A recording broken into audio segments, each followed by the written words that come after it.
सबसे पहले RMS value के लिए तो बिल्कुल काइनेटिक थ्योरी ऑफ गैसेस। यार क्या मजाक है, बताओ एक्स वाई जेड एक्सिस ही नहीं दे रखा, क्या मतलब है ऐसे सिंबल्स का।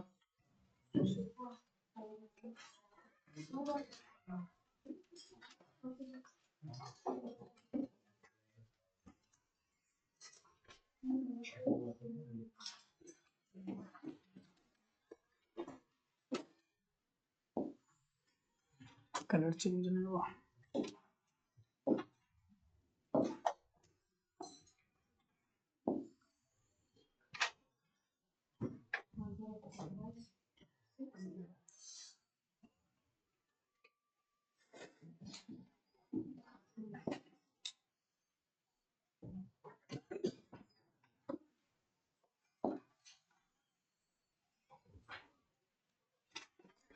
दिख रहा है एक्स वाई जेड एक्सिस।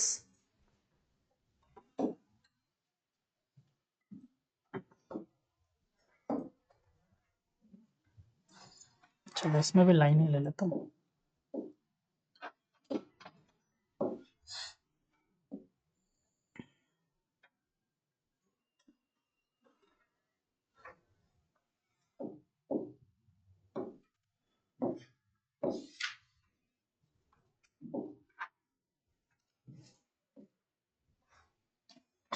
क्या मजाक चल रहा है।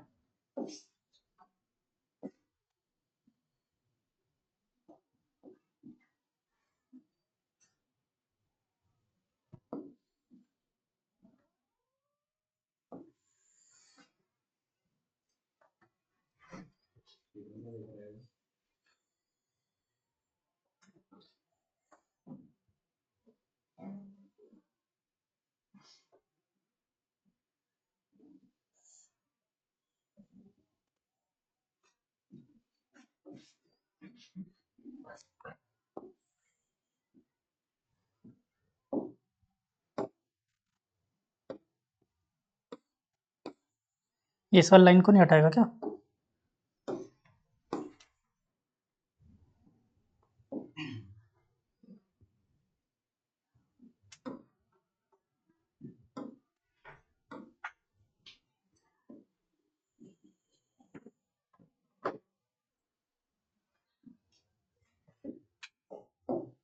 थैंक यू, सुन लिया मैंने, योर वेलकम।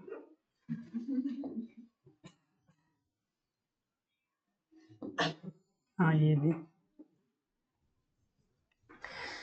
तो बच्चों ये एक एक्सिस है एक्स वाई जेड एक्सिस, जिसपे मैंने एक क्यूबॉइड लिया है, X axis Y axis and Z axis. इस पे क्यूबॉइड लिया है, तो इसमें मल्टीपल मॉलिक्यूल्स वाइब्रेट कर रहे थे। मैंने किसी एक मॉलिक्यूल को देखना शुरू किया। लेट अस सपोज यहां पर वो मॉलिक्यूल है जो इस वॉल से टकराने वाला है। तो मैं सबसे पहले तो देखो इसमें क्लियर कर दूं, एक्स एक्सिस के अलोंग लेंथ जो है वो एक्स है, वाई एक्सिस के अलोंग वाई है और जेड एक्सिस के अलोंग जेड है, क्यूबॉइड है। ठीक है, तो देखो ये बताओ कि अगर ये पार्टिकल, अच्छा यहाँ पर कुछ चीजें मेंशन कर लो पहले, कुछ पॉइंट्स, कौन सा वर्ड मैं किसके लिए यूज करने वाला हूँ, symbols, small M, capital N, capital M, small N, N A. इन सब में कंफ्यूज हो गए तो इन सब के नाम लिख लो फटाफट फटाफट। Small M mass of single atom और molecule, mass of single atom और मॉलिक्यूल।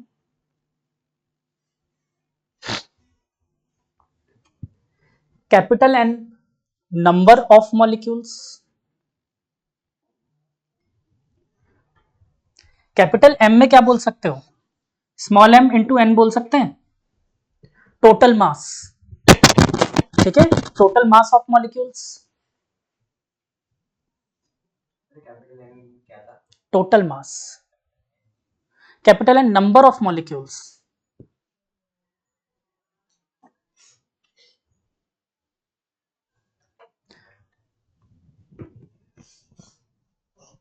अच्छा कई बुक्स में ये स्मॉल एन को दे रखा नंबर ऑफ मॉलिक्यूल्स, बट मैं जानबूझ के ऐसा नहीं ले रहा हूं, रीजन बता देता हूँ। स्मॉल एन अपन लोग यूज करते हैं नंबर ऑफ मोल्स के लिए, ठीक है, तो स्मॉल एन के लिए लिख लो नंबर ऑफ मोल्स,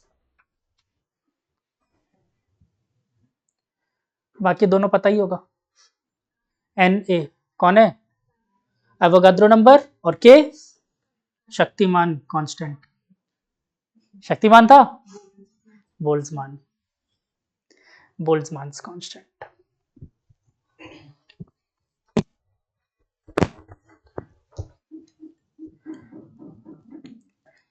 ठीक है बच्चों, आगे बढ़ू इसमें, नहीं अच्छा,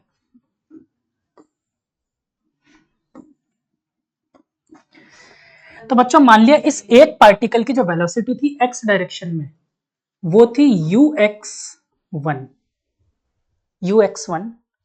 ऐसे बच्चों y डायरेक्शन में इसकी अच्छा इसको मैं आई कैप लिख देता हूं। y डायरेक्शन में इसकी velocity u y1 j cap, u z1 k cap plus plus plus,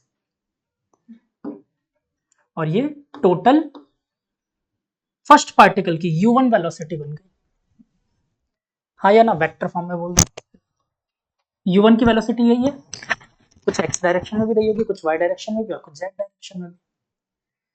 अच्छा अगर मैं एक्चुअली में देखता हूं तो आप लोगों ने देखा था जब मैंने बताया था पोस्टुलेट्स, वहां पर मैंने बोला था आप लोगों को कि ये रैंडमली किसी भी डायरेक्शन में वाइब्रेट कर सकते हैं, लेकिन ऑलमोस्ट वेलोसिटी क्या है सबकी सेम है, मतलब X direction Y direction Z direction में तो सेम है, ठीक है।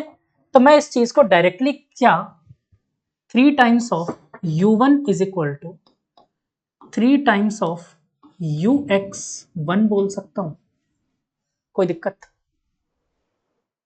ये तो सिंपल सी बात है।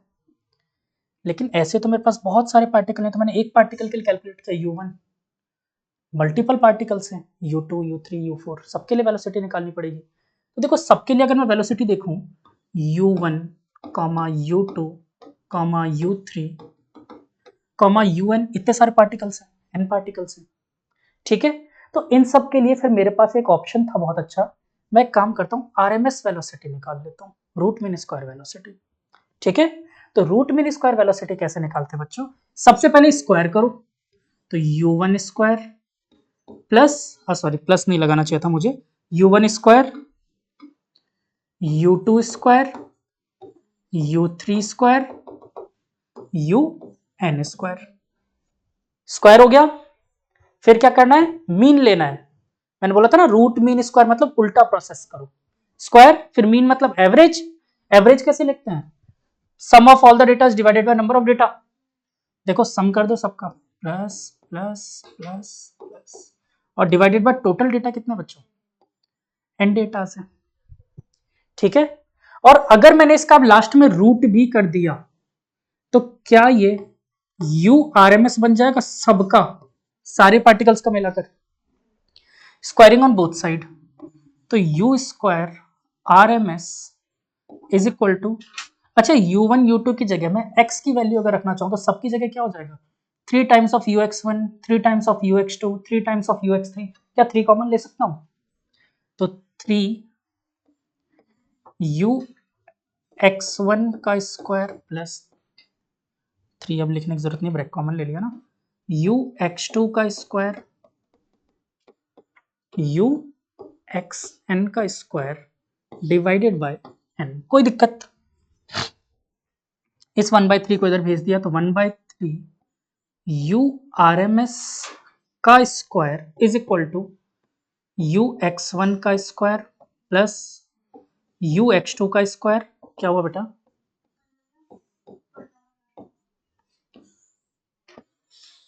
इक्वेशन 1। बोलो ये बात समझ आई, हमने यहाँ पर आरएमएस वेलोसिटी निकाल ली, रूट मीन स्क्वायर वेलोसिटी, इसकी मुझे जरूरत पड़ेगी, पहले इसको नोट डाउन करो।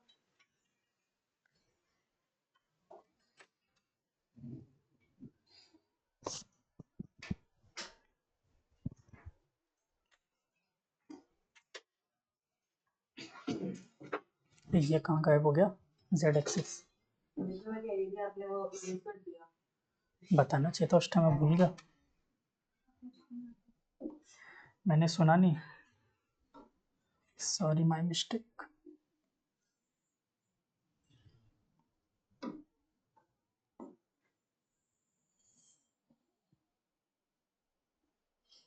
तो वापस आ गया।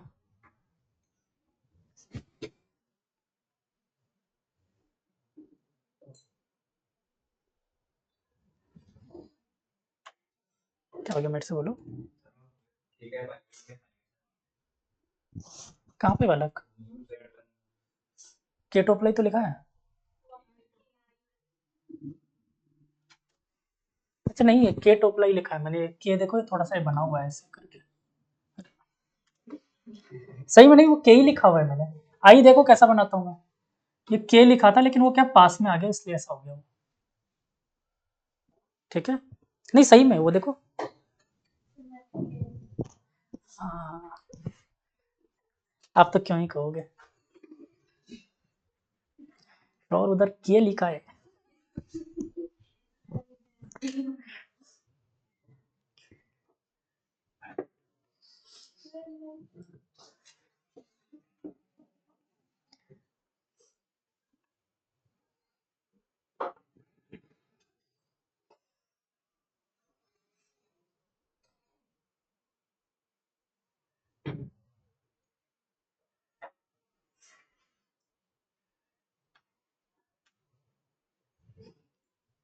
आलू गोभी, मुझे क्लास के बाद भी आता था तो हंसी आती है। और एक इसका वो मेंदू वड़ा। हाँ चलो डन, लिख लिया।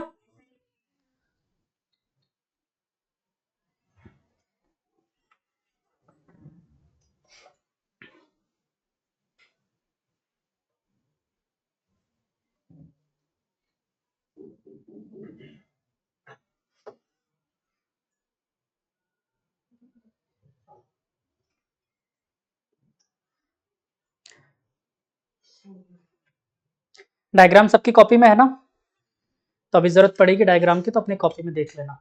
ठीक है, मैं यहाँ पर स्क्रॉल कर दूंगा क्योंकि सेम डेरिवेशन कंटिन्यू हो रही है तो मैं आगे फॉरवर्ड कर रहा हूँ।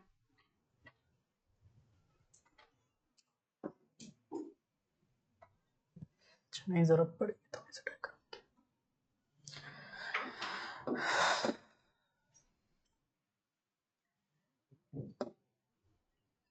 अच्छा बच्चों ये बताओ, ये वाली डिस्टेंस तो x है, ठीक है। अगर मैं टाइम निकालना चाहूं, time between two successive collision, अपन ने एक पॉइंट पढ़ा था कि कॉलिजन का टाइम नेग्लेजिबल है ना, जिस वक्त कोलाइड कर रहा है, लेकिन बाकी का टाइम तो अवेलेबल था। तो ये बताओ कि पहला कॉलिजन यहां पर हो गया मान लेते हैं, उसके जस्ट बाद ही कितना डिस्टेंस इधर चला होगा x, और वापस कितना आया, डिस्टेंस की बात कर रहा हूं x, मतलब टोटल डिस्टेंस इसने कितना कवर किया 2x। स्पीड क्या थी इसकी ux, स्पीड रही होगी इसकी। तो टोटल टाइम बिटवीन कॉलिजन्स कितना लगा, t is equal to distance upon speed, that is ux। बोल सकते हैं, कोई प्रॉब्लम। अच्छा ये बताओ, जैसे ही पार्टिकल इससे टकराया, कोलाइड किया पार्टिकल ने, तो उस वक्त इसने कुछ ना कुछ मोमेंटम ट्रांसफर किया इसको, जिसकी वजह से प्रेशर बनने वाला है। तो मोमेंटम कितना ट्रांसफर हुआ होगा, देखो अगर मैं बात करूं change in momentum, change in momentum that is delta P. तो बच्चों इस तरफ पहले वो गया मास इनटू वेलोसिटी, मान लेते हैं यूएक्स, ठीक है। इलास्टिक कॉलिजन है, सेम वेलोसिटी से वापस आएगा, लेकिन डायरेक्शन उल्टी हो गई, तो माइनस का हो जाएगा यूएक्स, मतलब माइनस माइनस का यूएक्स, और ये कितना आ गया बच्चों डेल्टा पी 2m यूएक्स। बोलो कोई दिक्कत, सिंपल सी बात है। अच्छा अगर फोर्स निकालना चाहूं तो, अच्छा ये फर्स्ट पार्टिकल की बात हो रही है ना, पहला एक पार्टिकल पकड़ा अपन ने। अच्छा डिस्टेंस तो टाइम तो सबके लिए सेम ही रहेगा, वेलोसिटी स्पीड सबकी अलग अलग, ठीक। फर्स्ट पार्टिकल पकड़ा f1, तो उसके लिए फोर्स कितना आ जाएगा, change in momentum upon time, Newton second law, है ना। चेंज इन मोमेंटम कितना आया 2m ux1 upon 2x upon ux1, देखो 2 से 2 गुजर गया और ये बचा मेरे पास m u x 1 का स्क्वायर बाय x। ठीक है, इसको नोट करो पहले फोर्स को, फिर नीचे कंटिन्यू करते हैं डेरिवेशन, या मैं आगे बढ़ा दूं, पहले बढ़ा दूं।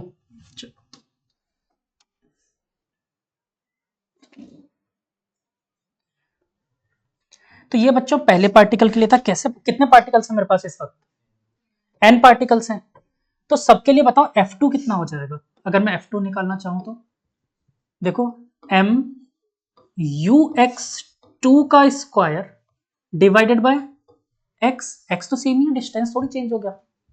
ठीक है, तो टोटल फोर्स कितना लग रहा होगा, F is equal to sum of all the force same direction में।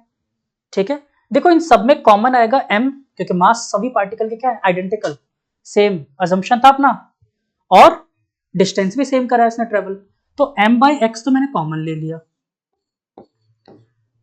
अंदर बचा ux 1 का स्क्वायर प्लस ux 2 का स्क्वायर प्लस ux 3 का स्क्वायर प्लस ux n का स्क्वायर। मैंने इसको बच्चों कैपिटल N से, अरे यार मैंने वहां गलती कर दी, फिर से स्मॉल n नहीं लिखना था, कैपिटल N लिखना था, बोला भी नहीं किसी ने मुझे, मोल थोड़ी करना था, नंबर ऑफ पार्टिकल था ना, वहां कैपिटल N आना चाहिए था। ठीक है, नंबर ऑफ पार्टिकल के लिए कैपिटल N यूज किया था ना अपन ने। ठीक, तो यहां क्या बच्चों, कैपिटल N से मैंने डिवाइड किया और कैपिटल N से ही मल्टीप्लाई किया। अच्छा, इस इक्वेशन को कहीं पहचानते हो क्या, कहां, देखो ध्यान से, ये इक्वेशन की वैल्यू क्या आ रही थी मेरे पास, 1/3 URMS का स्क्वायर, लिख दूं यहां पर डायरेक्ट। ठीक है, तो देखो मेरे पास क्या निकल के आया बच्चों, F is equal to m by x और 1/3, अच्छा n भी है, n लास्ट में इधर लिख दिया, और 1/3 URMS का स्क्वायर। ठीक है, अब मुझे निकालना प्रेशर उस वॉल पे कितना एग्जर्ट हुआ, क्या नहीं आया समझ में, पक्का, प्रेशर उस वॉल पे कितना एग्जर्ट हुआ। प्रेशर कैसे निकालें, तो एरिया से डिवाइड कर दो। तो ये बताओ ये पार्टिकल्स कौन से पोजीशन पे कोलाइड कर रहे हैं, कौन से वॉल पे कोलाइड कर रहे हैं, इस वाले वॉल पे, इसका एरिया कितना होगा, देखो side into side, that is y into Z होगा, तो एरिया होगा इसका y इंटू जेड।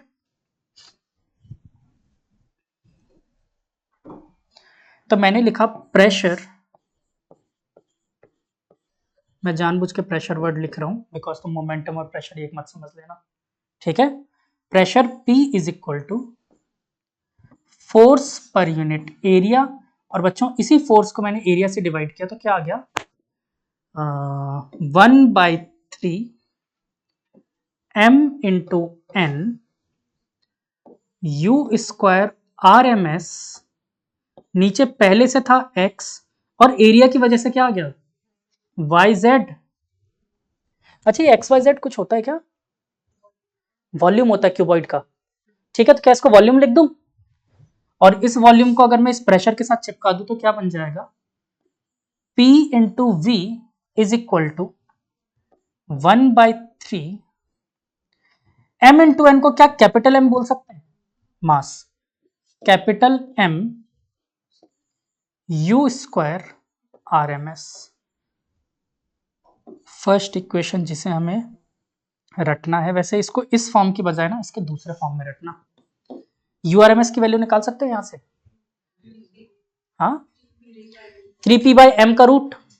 ठीक है, तो ये आ गया 3pv बाय कैपिटल M का रूट, दैट इज URMS। ये रट लेना, देखो कल मैंने एक पॉइंट ये लिखवाया आपको, ठीक है ना। अच्छा इसमें बचा है, यहीं से तो लिख रहे थे अपन, कुछ नहीं,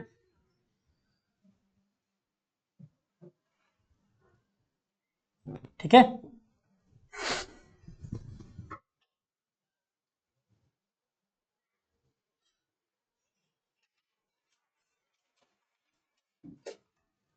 लिखना है तारा सिंह।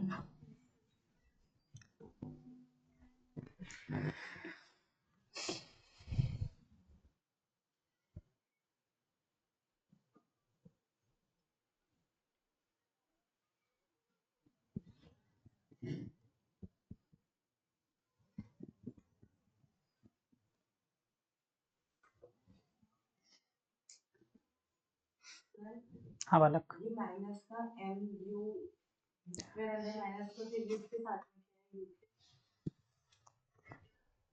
x1 है वो बेटा, ux1।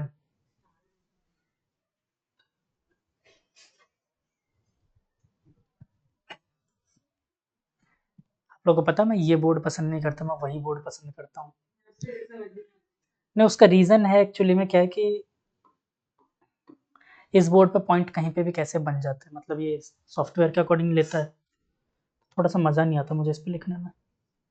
पहली बार जब इन लोगों को फ्लूइड मैकेनिक्स पढ़ाया था 12th वालों को, सरफेस टेंशन वाला पढ़ाया था ना टॉपिक इस पे, फिर मुझे वापस ही पढ़ाना पड़ा था पूरा टॉपिक। तो मेरा मोरल डाउन हो गया, क्या यहाँ लिख रहा हूँ वहां बन गया, ऐसा परेशान हो रहा था। मतलब बहुत चीज़ों से इसमें मेटल से दिक्कत होती है, रिंग पेन रखी उससे प्रॉब्लम, घड़ी है उससे प्रॉब्लम, कहीं पे कुछ भी बन जाएगा, इसमें ऐसे हाथ उठा के लिखना पड़ता है।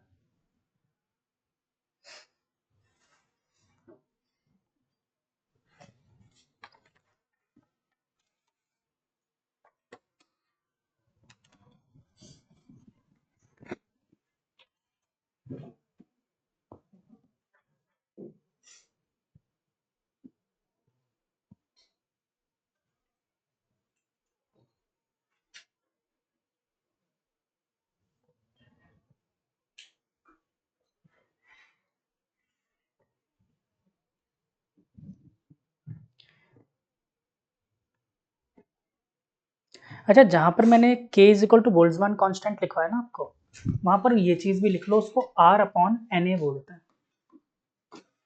ठीक है।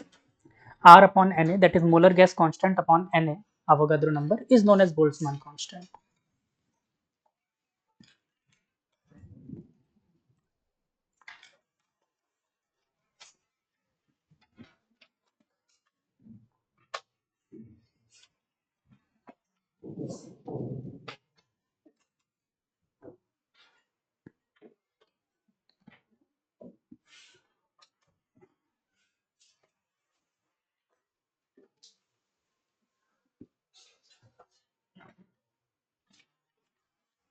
डन,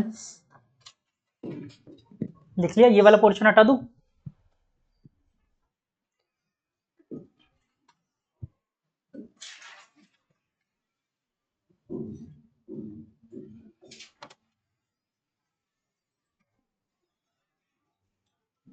बार बार उसको क्यों गायब कर देता है।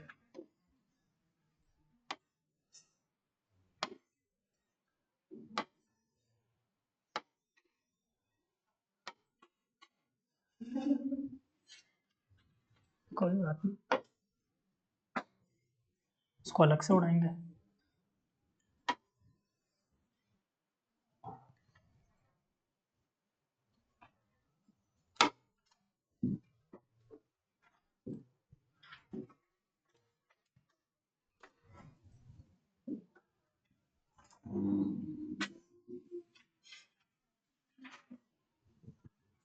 तो अपने पास बच्चों एक रिलेशन जो निकल के आया, वो रिलेशन ये निकल के आया है कि पीवी इज इक्वल टू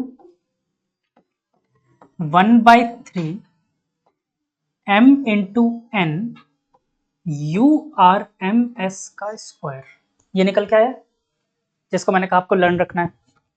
अच्छा, दूसरा, अब मैं इसी पार्टिकल के लिए काइनेटिक एनर्जी निकालना चाहता हूँ, एक एक पार्टिकल के लिए पहले निकालते हैं काइनेटिक एनर्जी। तो बताओ फर्स्ट पार्टिकल की kinetic energy, match colour change कर देता हूँ।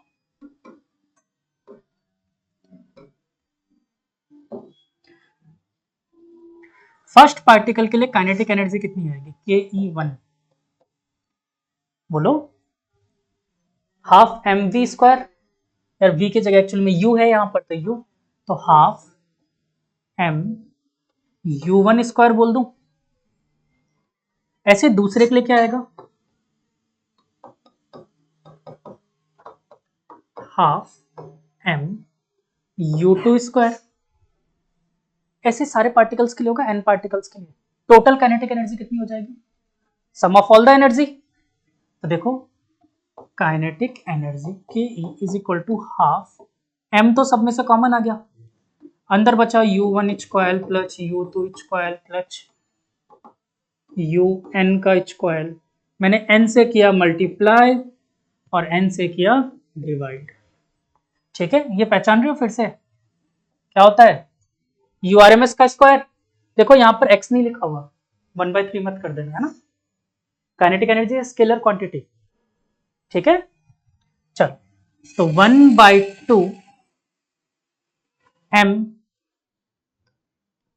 n URMS का स्क्वायर हो जाएगा काइनेटिक एनर्जी। अच्छा मैंने यहां से लिखा 2 times of kinetic energy,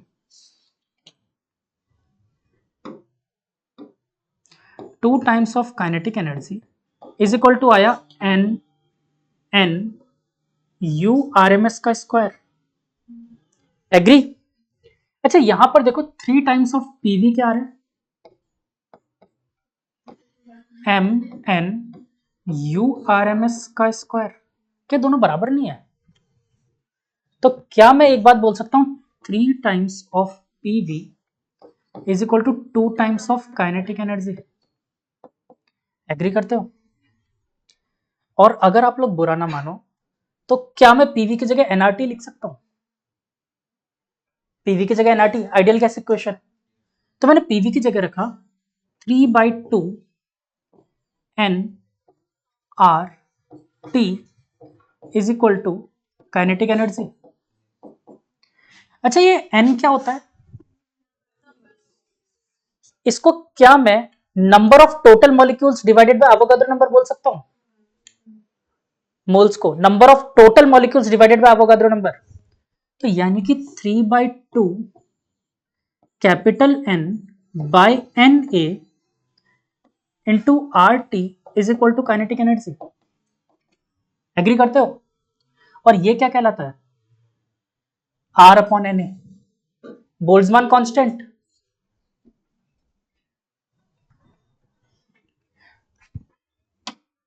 R is Boltzmann constant. तो मैंने यहां पर बोला, एक अजम्पशन लिया अपन ने, फॉर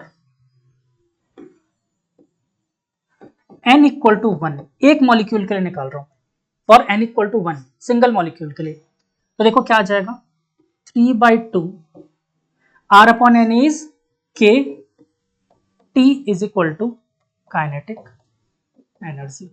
ये बहुत इंपॉर्टेंट चीज है और यहीं से आपको एक चीज समझ में आती है। पहले तो ये पॉइंट समझ आया कैसे निकाला अपन ने। अच्छा काइनेटिक एनर्जी किस पे डिपेंड कर रही है, देखो K is constant, 3/2 is constant, only and only temperature पे। Vibrational kinetic energy is only dependent on the temperature. इसको कोई मतलब नहीं है कौन सा गैस है, इसको कोई लेना देना नहीं है, सिर्फ और सिर्फ किस पे डिपेंड कर रहा है, टेम्परेचर पे। और ये एक एटम का वाइब्रेशनल काइनेटिक एनर्जी निकाला है मैंने, क्या इसी को हमने इंटरनल एनर्जी नहीं बोला था, और इसीलिए हमने पढ़ा था internal energy is the function of temperature only, वो यहीं से निकल के आया था। ठीक है, internal energy is the function of temperature only because ये हमको बोल्ट्जमान ने डिराइव करके बताया हुआ है, केटी जी ने बताया ये चीज।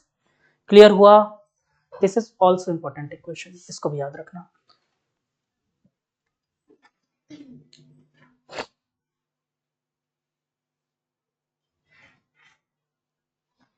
जूम आउट करूं,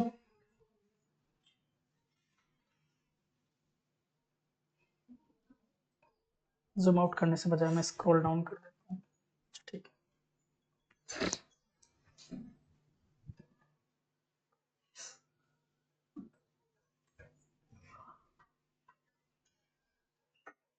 बोरिंग बोरिंग।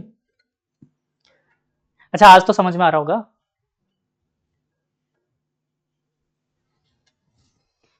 लास्ट क्लास में मैंने शॉर्टकट मार दिया था थोड़ा सा, URMS वगैरह बताए बिना, मतलब बता तो दिया था मैंने आपको लेकिन शॉर्टकट में बताया था।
ठीक है राशि,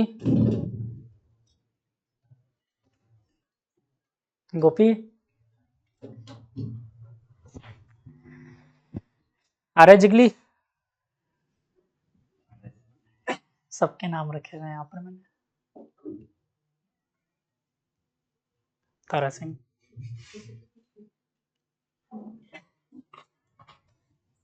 ऐसा तो अक्षिता का भी नहीं रखा, दीवा का भी नहीं रखा, श्रेया का नहीं रखा, पीछे बच्ची बैठी दिव्याशा दिविशा 12th में, उसका भी नहीं रखा, नव्या का नहीं रखा, तरुश्री का भी नहीं रखा, मानसी का नहीं रखा, बहुतों का नाम नहीं रखा है क्योंकि तुम लोग हरकतें नहीं कर रहे। जो बच्चा हरकतें नहीं कर रहे ना क्लास में, उनका नाम नहीं रखता। जो पीछे बैठ के बातें करते थे पहले, उनके नाम रखे जाते थे। नाम तो रखा गया ना। विहान का नहीं रखा, सक्षम का नहीं है। नहीं, विहान का कहाँ रखा नाम? नहीं, ये चुप रहता था ये।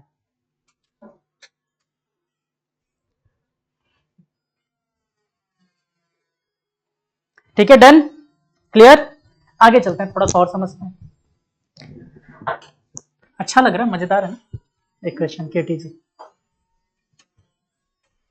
क्या बोल रहे हो बेटा मनी मन?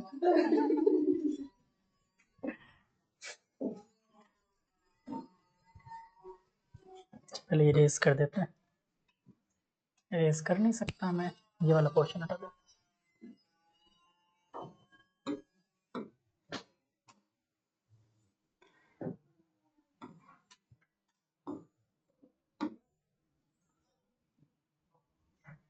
ये नहीं आया था क्या उसमें?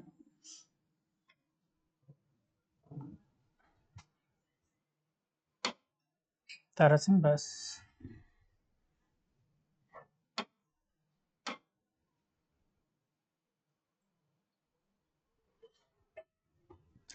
अच्छा एक चीज देखो, यहां से मेरे पास आया था 3/2 of PV is equal to kinetic energy. अगर मैं इस वैल्यू को यहां पर काइनेटिक एनर्जी की जगह पर रखूं तो देखते हैं क्या आता है। 3/2 PV is equal to 3/2 of KT. यार ये निकाल के कोई फायदा नहीं है, चलो कोई बात नहीं। 3/2 गया, पीवी की जगह क्या आ गया? केटी। ठीक है, तो आप एक इक्वेशन देखो, कल जो मैंने एक इक्वेशन फॉर्म में लिखवाई थी आपको, मतलब इसी में आरएमएस में लास्ट में, जहां पर 3 PV/m था, 3 PV/m, वहां पर अपन ने 3 KT कर दिया था आगे। ठीक है, तो 3 KT, KT इसलिए हुआ था पीवी की जगह KT, बट एक छोटा सा चेंज था, वहां पर स्मॉल m था नीचे। ठीक है,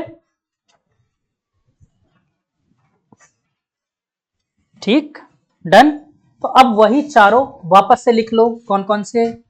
सबसे पहले यूआरएमएस वाले चारों कंडीशंस क्या ये थे, फिर यू मोस्ट प्रोबेबल बता देता हूं मैं क्या लिखना है। पहले ये चारों लिखो, क्या क्या थे?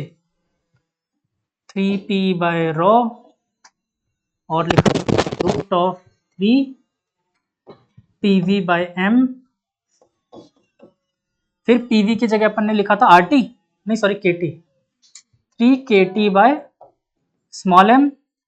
और भी कुछ लिखवाया था, एक चौथा भी लिखवाया था मैंने, कौन सा? 4 लिखवाए थे ना? नहीं नहीं नहीं, इसमें 4 लिखवाए थे मैंने। 3 स्मॉल m नहीं था बेटा, कैपिटल M ही था आरटी वाले में। हाँ, तो ये पीवी की जगह एनआरटी भी तो लिख सकते हो, इसलिए। ठीक है, वो चौथा था पीवी की जगह एनआरटी, तो लिख ही देता हूँ मैं यहीं पर, इसको हटा के इसको बाद में लिख देता हूँ, जगह कम पड़ेगी। चलो,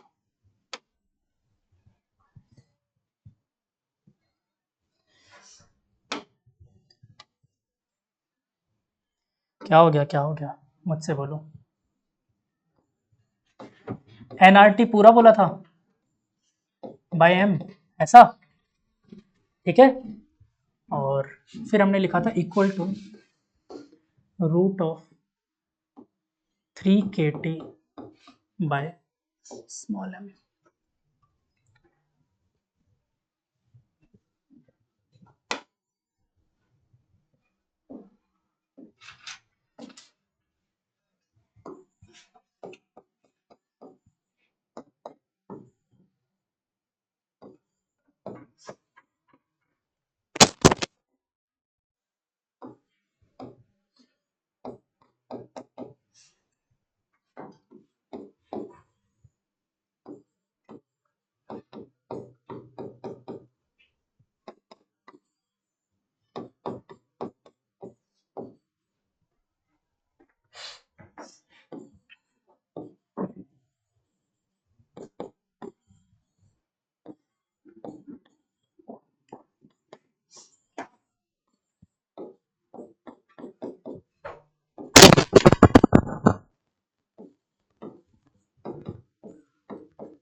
लिखा।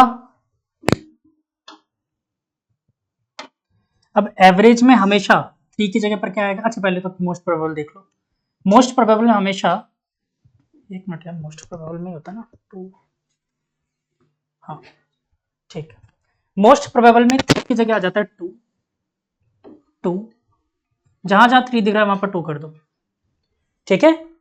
और एवरेज में 8 अपॉन पाई, 2 की जगह 8 अपॉन पाई। शायद मैंने रीजन ऑफ ग्लोबल वार्मिंग यहां पर बता दिया था आप लोगों को या नहीं बताया था? बता दिया था ना? अच्छा, air condition is also responsible for global warming. How? AC, that is also responsible for global warming. How?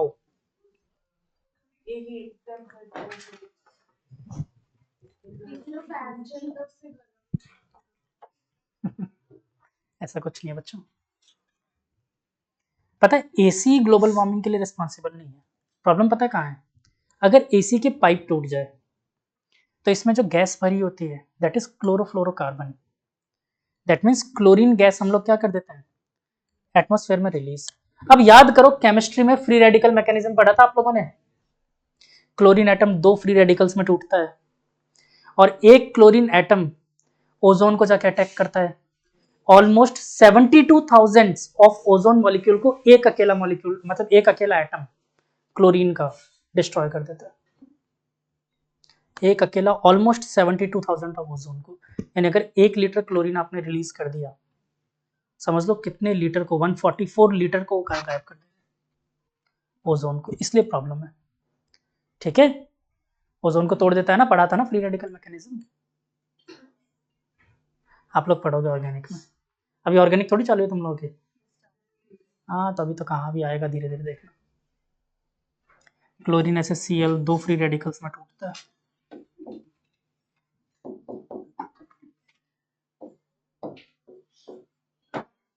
और एक फ्री रेडिकल जाकर लगभग 72,000 ऑफ ओजोन मॉलिक्यूल को बर्बाद कर देता है। ओजोनोलिसिस प्रोसेस देखा होगा ना इसमें? नहीं, ओजोनोलिसिस नहीं बोलते इसको यार, क्या बोलते, बोल रहा हूँ मैं, देख लेना जो भी है, मैं केमिस्ट्री थोड़ी पढ़ाता हूँ, ठीक है। डन, इजी, क्लियर, आगे चलें। What is degree of freedom?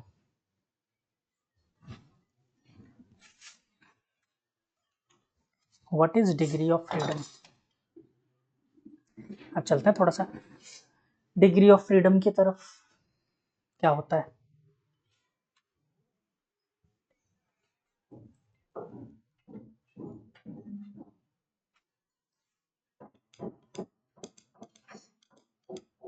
अरे क्या होता है बताओ तो सही। केमिस्ट्री में पढ़ा है तुम लोगों ने? चाटा मार दूंगा, मेरे सामने बहाने मत मारो, हम तो 11th के। केमिस्ट्री में सबने पढ़ा है, तुम लोगों ने तो 2-2 3-3 बार पढ़ा है। डिग्री ऑफ फ्रीडम में नहीं पढ़ा है, बहुत मारूंगा। हाँ हाँ, फिर ठीक है। देखो सिंपल सी बात है, फ्रीडम ऑफ मूवमेंट, बहुत आसान भाषा में पहले समझते हैं, फिर धीरे धीरे फिजिक्स की भाषा में लेके आऊंगा। लाइक मैं आपसे बात करूं कि आप लोगों की डिग्री ऑफ फ्रीडम कितनी है, समझते हैं इस चीज को। आप आगे इस तरीके से मान लो एक्स एक्सिस के अलॉन्ग चल सकते हो, जेड एक्सिस के अलॉन्ग भी चल सकते हो, क्या वाई के अलॉन्ग चल सकते हो, यानी लीनियर आपके पास 2 ही डिग्री ऑफ फ्रीडम है, ठीक है। अच्छा, इसके बाद रोटेशनल भी देख सकते हैं। रोटेशनल में अगर मैं देखूं तो आप कौन कौन से एक्सिस के अबाउट रोटेट कर सकते हो, सोचो। वाई के अबाउट भी घूम सकते हो, आपकी मर्जी है तो एक्स के अबाउट भी घूम सकते हो, आपकी मर्जी है तो जेड के अबाउट भी घूम सकते हो, तीनों पॉसिबल है। तो यानी आपके पास रोटेशनल डिग्री ऑफ फ्रीडम कितनी है? 3, और लीनियर कितनी है? 2, टोटल कितनी हो गई? 5। वैसे इसका एक फॉर्मूला भी होता है लेकिन वो केमिस्ट्री में होता है, फिजिक्स में नहीं होता, ठीक है। अच्छा, कभी आप लोगों ने हाई टेंशन लाइन देखी है, जो करंट की हाई टेंशन लाइन जाती है, तो उसमें वो एक खंबा गाड़ के क्यों नहीं लगा देते जो इतने सारे वैसे छोटे छोटे उससे लगाते हैं पाइप, उससे आपने देखा होगा ऐसा बनाते हैं अजीब सा, पता नहीं क्या बना देते हैं ऐसे, ऐसे बनाते हैं ना, ऐसे ऐसे करके यूं खूब सारे जॉइंट कर करके बनाते हैं ऐसे, देखा होगा ऐसे बना हुआ होता है ना अजीब सा स्ट्रक्चर, पूरा ऐसा बना होता है ये, ऐसा ही क्यों बनाया? अरे हाई टेंशन वायर, बिजली के तार जाते हैं ना जो हाई टेंशन वायर्स, तो वो ऐसे खंभों पे ही लगाते हैं। सीधा खंभा क्यों नहीं गाड़ दिया, इतना मेटल का मेटल वेस्ट किया। मजा आ रहा था ऐसा शेप देखने में, आईफिल टावर जैसा। हाँ, इसका रीजन समझो क्या है।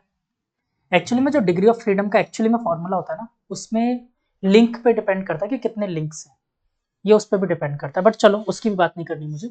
सिंपल सी बात बताता हूँ, इसका डिग्री ऑफ फ्रीडम घटाने के लिए, और पता है इसका डिग्री ऑफ फ्रीडम वो लोग लगभग -100 से -200 तक ले जाते हैं। अब ऐसा क्यों कर दिया? कितना ही अर्थक्वेक आ जाए, कुछ भी आ जाए, ये स्ट्रक्चर नहीं गिरने वाला। हाँ, ये नहीं गिरेगा, माइनस में ले जाता है इसका डिग्री ऑफ फ्रीडम, ये मूव ही नहीं कर सकता।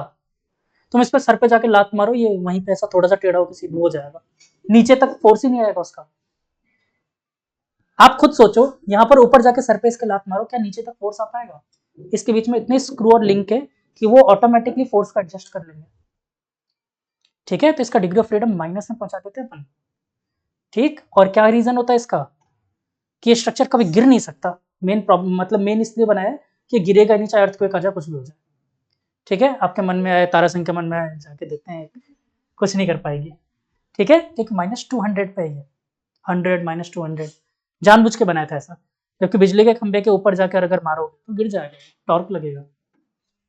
टॉप पे अगर मान लो इसी की जगह बिजली का खंभा होता और जाके एक प्लेन बढ़ जाती है इस पर, टॉर्क लगता और ये नीचे गिर जाता।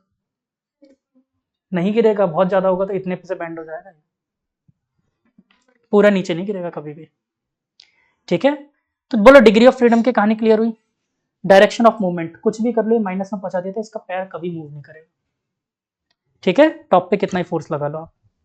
क्लियर, पक्का? चलो, लेकिन हमें बात करना है गैस मॉलिक्यूल्स के बारे में।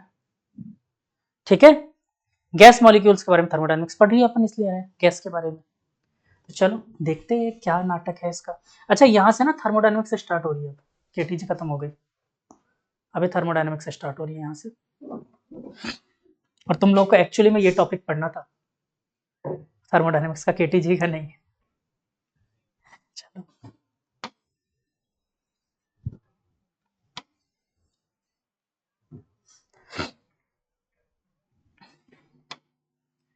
तो बच्चों अगर मैं बात करूं, एक मोनो एटॉमिक गैस है, सिंगल एटम का गैस है, हीलियम। ठीक है, नियॉन, उसमें जितने भी आते हैं उस ग्रुप में सारे मोनो एटॉमिक गैस हैं। तो इनके पास कितने डिग्री ऑफ फ्रीडम होते हैं? देखो, 3 तो लीनियर हो गए डायरेक्ट, एक्स डायरेक्शन में भी जा सकता है, वाई में भी जा सकता है, जेड में भी जा सकता है, यानी 3 तो लीनियर हो गए, 3 लीनियर। रोटेशनल कितने हैं? एक्चुअली में देखो, आपके दिमाग में तो आएगा सर तीनों हैं, पर एटम का साइज बहुत छोटा होता है, बहुत ज्यादा छोटा होता है एटम का साइज। ठीक है, तो इसके लिए स्पिन अगर ये कर रहा है तो अपन रोटेशनल कोई इसके लिए डिग्री ऑफ फ्रीडम लेंगे ही नहीं। ठीक है, इसके लिए कोई रोटेशनल डिग्री ऑफ फ्रीडम नहीं लेंगे, क्योंकि इसकी स्पिन पॉइंट है बेटा, पॉइंट को क्या घुमा लोगे आप। इसका मास भी अगर ढंग से देखो मॉलिक्यूल का नेग्लेजिबल है। ठीक है, एक एटम के लिए तो मास नेग्लेजिबल है ना, तो मोनोएटॉमिक गैस के लिए डिग्री ऑफ फ्रीडम टोटल कितना हो गया, ओनली 3। तो मैं बोल दूं मोनोएटॉमिक गैस के लिए, अब यहां पर ये चीज नोट कर लो, for monoatomic degree of freedom कितना आ जाएगा, दैट इज स्मॉल एफ, कितना हो गया, 3।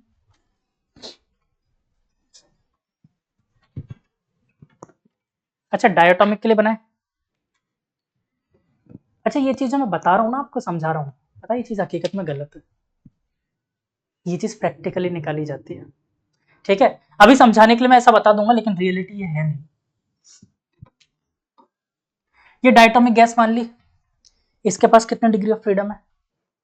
देखो 3 लीनियर तो दिख रहे हैं इजीली, 3 लीनियर दिख रहे हैं, और देखो रोटेशनल ये ऐसे भी कर सकता है। ठीक है, ऐसे कर सकता है पहला, दूसरा और कैसे कर सकता है, जैसे मान लो मैं एक काम करता हूँ, ये मार्कर उठाता हूँ, मार्कर से समझो, बड़े अच्छे समझ में आएगा। मान लो एक कैप वाली साइड है, एक बॉटम वाली साइड है, दोनों तरफ एक एक एटम है, क्या ये ऐसे रोटेट कर सकता है? 1 डिग्री ऑफ फ्रीडम, इसलिए क्योंकि बेटा बॉन्ड लेंथ तो बड़ा है ना as compare to atomic radius, ये पड़ा था अजम्पशन, ठीक है। तो ये रोटेशन में एक, क्या ये भी तो रोटेशन हो सकता था इसका? 2, तीसरा ये भी तो रोटेशन है, लेकिन इस रोटेशन की कोई औकात नहीं है, एटॉमिक रेडियस के अबाउट कर रहा है, कोई वैल्यू नहीं है, मतलब 2 रोटेशनल हो गए और लीनियर 3 हो गए, टोटल कितने हुए? 5। तो इसके लिए डिग्री ऑफ फ्रीडम कितना हो गया?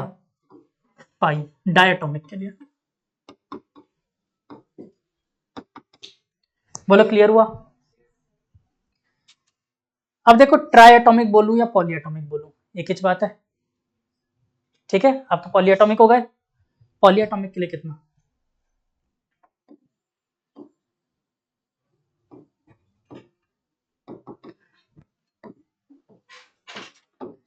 ले लिया कैसा अजीब सा structure, poly atomic. 3 linear, rotational इसके कितने पॉसिबल हैं?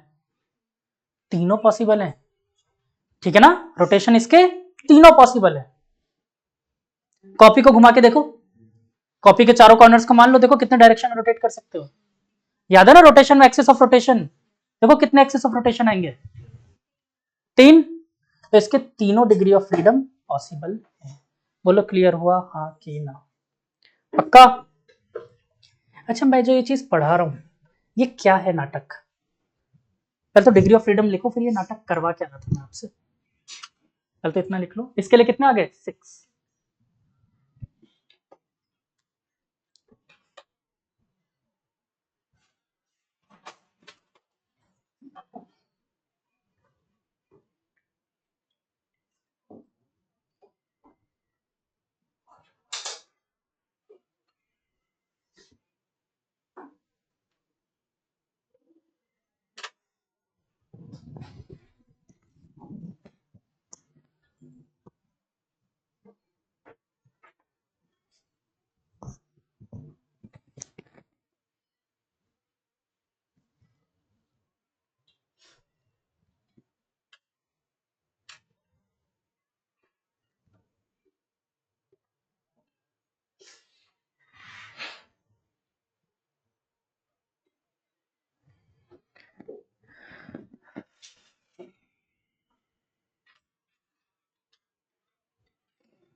ठीक है, done.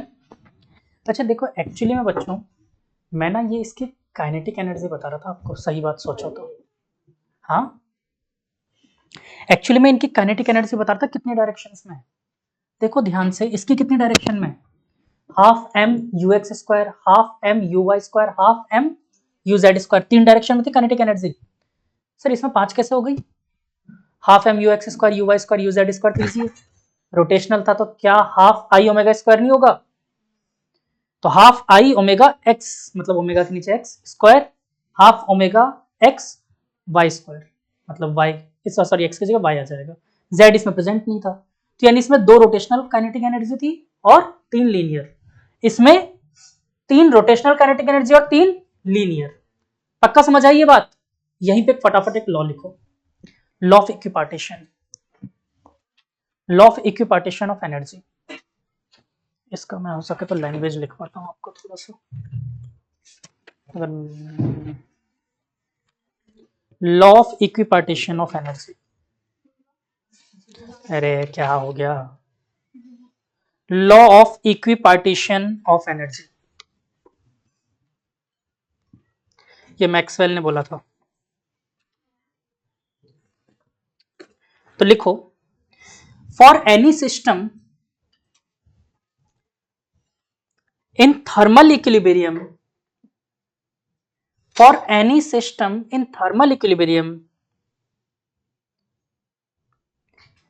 the total energy is equally distributed among its various degree of freedom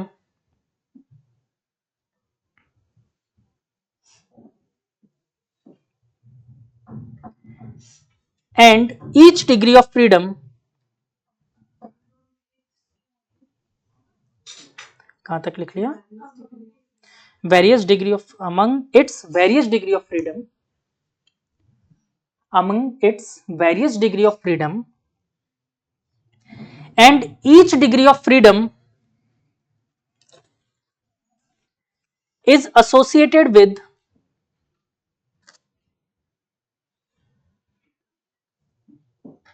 energy half kT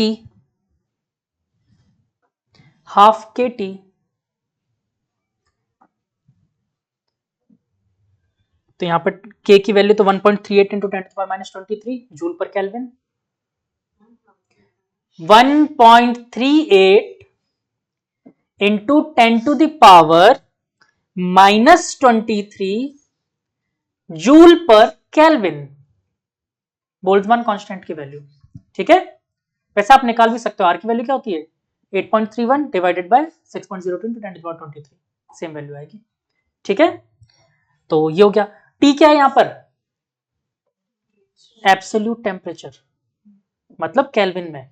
ठीक है ना, एब्सोल्यूट कभी वर्ड आ जाए मतलब समझ लेना केल्विन में बात हो वहां पर टेम्परेचर की। ठीक, अब ये क्या कहानी बोल गए, law of equipartition of energy. ये कहानी अगर समझ में आ गई तो इंटरनल एनर्जी क्लियर है। ठीक है, यहीं से इंटरनल एनर्जी क्लियर हो जाएगी आप लोगों को। थोड़ा सा ध्यान से सुनना, मैं एक पार्टिकल के लिए सॉल्व करने वाला हूं, बाकी के लिए आप खुद समझना फिर। अच्छा ये बताओ, इसके कितने काइनेटिक एनर्जीज थी, 3 डायरेक्शन में। मतलब देखो एक्चुअली में kinetic energy is not a vector quantity, ठीक है, बट अलग अलग डायरेक्शन में वेलोसिटीज होने की वजह से मैंने इसको 3 डायरेक्शन में तोड़ा था। अलग अलग थी काइनेटिक एनर्जी, एक्स डायरेक्शन की, वाई डायरेक्शन की, जेड डायरेक्शन की। तो जितनी भी काइनेटिक एनर्जीज थी ना इसकी, सबकी जगह इसने क्या बोला मुझे, हाफ के टी रख दो, सब बराबर है, टेंशन ना लो। सारी वेलोसिटीज बराबर थी, सारी काइनेटिक एनर्जीज भी बराबर है, मतलब 3 थी तो 1 by हाफ के टी प्लस हाफ के टी प्लस हाफ के टी, तीनों काइनेटिक एनर्जी की जगह कौन आ गया, हाफ के टी। अगर ये वाला होता डायटोमिक तो कितनी बार आता, 5 बार, 5 काइनेटिक एनर्जी थी। पॉली में 6 बार। मान लो कोई एक ऐसा अजीब सा एटम है, मुझे नहीं पता स्ट्रक्चर है, जिसमें डिग्री ऑफ फ्रीडम एफ है, तो उसके लिए कितना आता, एफ टाइम्स। तो क्या मैं डायरेक्टली काइनेटिक एनर्जी का फॉर्मूला यहाँ पर ये बोल सकता हूँ, काइनेटिक एनर्जी, एक्चुअली मैं काइनेटिक एनर्जी बोल रहा हूँ मैं इसको 1/2 F degree of freedom into के टी, ये ही होता है आपके इंटरनल एनर्जी का फॉर्मूला। ठीक है, वाइब्रेशनल काइनेटिक एनर्जी को तो बोलते हो आप इंटरनल एनर्जी, तो ये होता है आपका इंटरनल एनर्जी का। डन, तो इसको नोट करो, ये कहानी कैसे आई, एफ क्यों आया यहाँ पर, क्लियर हुआ। हर एक एनर्जी हाफ के टी के बराबर था। ठीक है, और आप फिर से देखो, ये अब इंटरनल एनर्जी दो चीजों पर डिपेंड कर रहा है, एक तो डिग्री ऑफ फ्रीडम, दूसरा टेम्परेचर। तो अगर मोनोएटॉमिक गैस के लिए पूछो तो कितना हो गया 3/2 के टी, डायटोमिक के लिए और पॉलीएटॉमिक के लिए 3 के टी बोल दो, 6/2 के टी बोल दो। ठीक है, क्या चीज, केटी की फॉर्म में, रॉ नहीं है बेटा, एफ है, डिग्री ऑफ फ्रीडम का वर्ड यूज करो, एफ, स्मॉल एफ बोलते हैं इसे। मैं ऐसे ही बनाता हूँ स्मॉल एफ, ये लिख लो, ऐसे बना लेना, ऐसे बनाता ना स्मॉल में, तो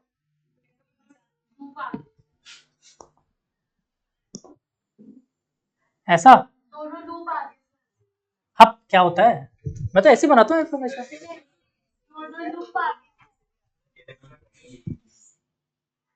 है पता नहीं क्या बना दिया, पता नहीं क्या बनाया ये इसने बनाया ना लाइक। अच्छा छोड़ो, जो भी है, समझ गए ना, एफ होता है, मैं तो ऐसे ही बनाता हूँ।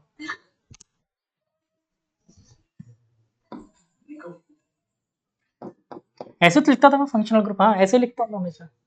बताओ मुझे कंफ्यूज कर रहे हो तुम लोग, गलत लिख रहा हूँ, कोई बात नहीं, मैं गलत इंग्लिश पढ़ाने के लिए बैठा हूँ, फिजिक्स सही पढ़ा दूंगा। ठीक है, ऐसे भी इस लैंग्वेज से तो प्रॉब्लम है ही ना मुझे, इंग्लिश से तो वैसे दुश्मनी है। इंग्लिश में मार्क्स कम आते नहीं, इंग्लिश में मार्क्स तो कम नहीं आ सकते, इंग्लिश में मार्क्स तो अच्छे आते हैं। मेरे हिंदी में मार्क्स कटते थे जबकि मेरी पसंदीदा लैंग्वेज हिंदी है।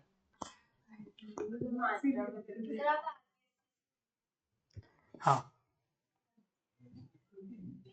हिंदी मार्क्स मेरे हमेशा कटे, तो मात्राओं की गलती मैं कर देता हूँ, वर्तनी शुद्ध नहीं है मेरी, जबकि वर्बल हिंदी बहुत अच्छी है मेरी, अगर मैं किसी से बात करूँ शुद्ध हिंदी में तो मैं बिल्कुल कर सकता हूँ, मैं आप लोगों से वार्तालाप कर सकता हूँ शुद्ध हिंदी में। ड्यू टू माय सर, अरे हाँ बिल्कुल, उनकी वजह से, क्या हिंदी बोलते थे वो, वास्तव में उन्होंने बिल्कुल हिंदी सिखा दी, इंग्लिश भी उन्हीं की वजह से आई है मेरे को। वो हिंदी में बात करते थे, या तो हिंदी में बात करेंगे तो प्योर हिंदी में, इंग्लिश में बात करेंगे तो प्योर इंग्लिश में, वैसे हमें हमारी तरफ फर्जी लैंग्वेज में बात नहीं करते थे, हिंदी भी आ गई, अरबी भी आ गई, उर्दू भी आ गई, सब मिला दिया, नहीं शुद्ध हिंदी में बात करते थे। मतलब अब किसी बच्चे को बोलना भी ना आपका बटन ओपन है, आपकी परिधान बंधक गोलिका पे नियंत्रण कीजिए, वो इस तरीके की भाषा वो यूज कर देते थे, समझ ही नहीं पाते, सब हिल जाते थे क्या बोल गई ये।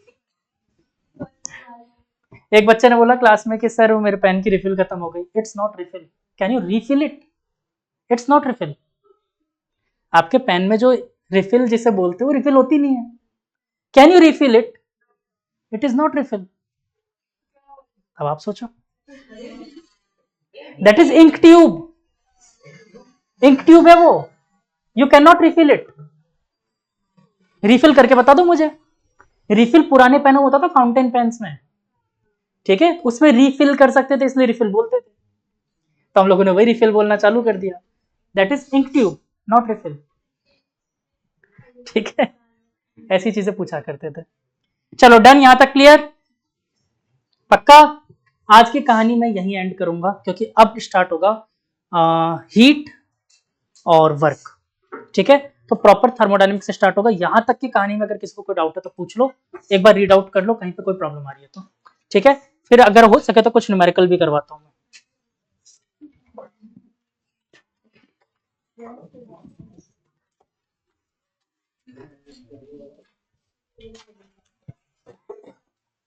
ठीक है, अब अगला टॉपिक टाइम खाएगा तो मैं उसको भी करवाने का सेंस नहीं निकल रहा। डिग्री ऑफ फ्रीडम क्लियर है। अच्छा ये ध्यान रखना, इस फॉर्मूले पे बेस्ड जो मैंने एफ वाला फॉर्मूला करवाया ना, केटी की जगह रिप्लेस कर सकते हो आप, अदर चीजें बताइए मैंने क्या क्या रिप्लेस कर सकते हो, आरएमएस वाले फॉर्मूले में देख लो केटी की जगह क्या क्या रख सकते हो, कुछ भी आ जाएगा, और इस पे बेस्ड क्वेश्चन चिपकाते हैं हमेशा, ठीक है, इस सेक्शन से चिपकाते हैं, इस पे बेस्ड क्वेश्चन है, ठीक, इजी। लास्ट ईयर भी इसी पे आया था जनवरी अटेम्प्ट में, कई मतलब हर फेज में कहीं ना कहीं घुमा फिर के ही देते, मैंने भी शायद टेस्ट में दिया होगा इस पे, टेस्ट केटीजी का हो गया ना तुम लोग का, नहीं हुआ, कब है, ओके,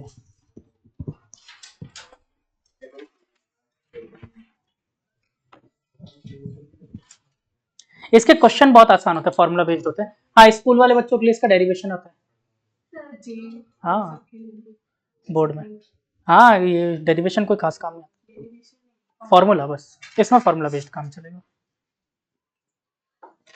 ये तो मैंने पहले ही कहा था चैप्टर पढ़ाने से पहले ही, चैप्टर पढ़ने में डिफिकल्ट लगेगा, 12th में डेरिवेशंस कहाँ थे, बस एसी में ही है, एक ही चैप्टर में,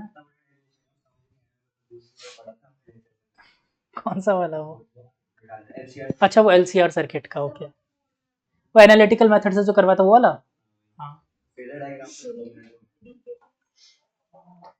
तो बस एक ही चैप्टर में, वो एसी चैप्टर में, बाकी कहीं नहीं, खास डेरिवेशन नहीं है, जहां भी आएगा वो हो जाएगा, कर लोगे, वैसे डेरिवेशन गंदा लगता है मैग्नेटिज्म में और इन सब में, बट वो हैबिट हो जाती है करते करते, कितनी बार करोगे वो, सोचो मैं सिर्फ इलेक्ट्रोस्टैटिक्स में कितनी बार करवा दिया था मैंने उसको,